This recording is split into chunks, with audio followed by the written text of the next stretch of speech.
toch ora com algo sucede.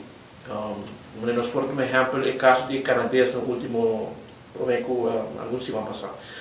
Até tem um time, pessoal, que está atendendo a situação assim aqui, que é pessoa mesmo, pessoal, o dia é a pessoa está reclamando, na aeroporto, na nossa estrada, que não há nenhum de parte de autoridade, loja de polícia, nenhum gente ajuda não, nem a companhia cruzeiro, nem nenhum gente. Assim, se não estava para um conhecido, não estava aqui não estava completamente perdido. Pois tem um tempo que nessa hora está ativar agora a situação aqui surge, que agora não chama a polícia, agora é que portar se não quita nem não da parte na bolsa porta também que vai atender, ativar. Sim, nós temos parte de equipe que está responsabilizando mesmo para esse.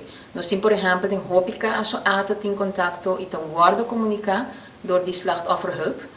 Hoop viaja, ora te trata turista na casi tur viaja nós te guarda contactar. Nota ora quizás é um que tem contato direto com a pessoa que é vítima de algo. Tur é se te guarda evaluar. Tem hora é prudente, tem hora é nota prudente. Pero nós está tem viaja para trás de cortina e tem viaja hora é prudente, nós está bem dilante, nós está em contato direto com a vítima.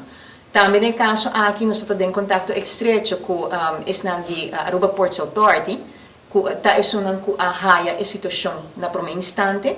Nós estamos em contato também com a linha cruzeiro, pois também é um contato direto entre a no caso aqui e naturalmente com o governo, entre outras maneiras de turismo. Pois tem hora, bota mira em contato direto com a vítima e tem hora não. Isso depende da situação, mas não é contato tão rápido e estreito, incluso com a KPA e slachtofferhulp, que nós sabemos que tem uma pessoa clave que está responsável por parte aqui.